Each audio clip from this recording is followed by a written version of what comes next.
Already in 2024, we have people being forced to vote, people not being able to vote, people going to vote but spoiling their ballot, people shocked by the results of their own votes, and parties that got voted in who can't form a government. And then there are parties who might get voted in even though they're accused of not supporting the structures that could get them elected in the first place.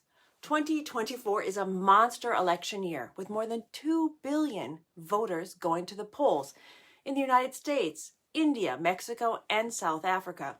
What's happened until now? Well, it looks like the hard right is moving to the forefront of Portuguese politics. The party, Chega, which means enough, quadrupled its parliamentarians from 12 to 48 in an election last week, and the official numbers are still coming in. Observers say that it's an unprecedented victory for the far right in Portugal's democratic history. And while it seems that observers can't tell if Chega is far right or hard right, Dutch politician Geert Wilders is far right, even though he rejects the label, saying he doesn't want to be linked with the wrong rightist fascist groups. It seems that this strategy got him elected. Still, the Netherlands is not ready to have someone like Wilders as prime minister. And he said that he's going to break months of deadlock trying to form a government. He's not going to try to be prime minister. And it's been nearly 4 months since his Freedom Party won the most votes in the Dutch general election. In Europe, the far right is becoming mainstream. Viktor Orbán of Hungary is now the longest-serving EU leader.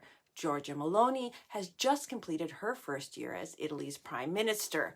The far right is also gaining ground in Germany and France. The Alternative for Germany, AfD, is the second most popular party. Germany's domestic intelligence has already classified one of its state branches as a threat to democracy, the first step towards banning it outright as unconstitutional. Far-right ideology is often anti-democratic, making it illegal in Germany. But going to the polls doesn't mean things are democratic.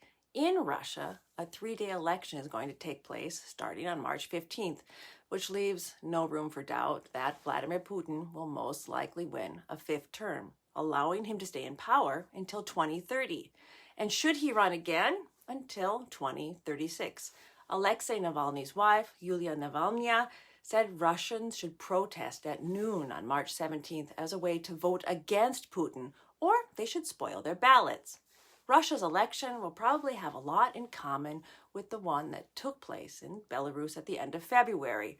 Only candidates belonging to the 4 officially registered parties loyal to the country's authoritarian leader, President Alexander Lukashenko, were allowed to compete. Oh, and he has been president since I was in high school, and he announced that he's going to run again in 2025. Svetlana Tikhanovskaya had called for a boycott. She's been in exile since challenging Lukashenko in the 2020 presidential election. The Belarus Election Commission says that 73% of voters turned out. Early voting is widely seen by observers as a way to falsify elections. In Belarus, there's reports that students, soldiers, teachers, and other civil servants were forced to participate in early voting. Where elections aren't going to be held are in Ukraine. They were scheduled for March 31st, 2024, according to the Constitution. But the Ukrainian Constitution also says that elections can't be held when martial law is in effect. And it has been in effect since the beginning of Russia's full-scale invasion. I'm Dr. K. I'm a political scientist who looks at how information is shared, and I talk about all sorts of things, including elections,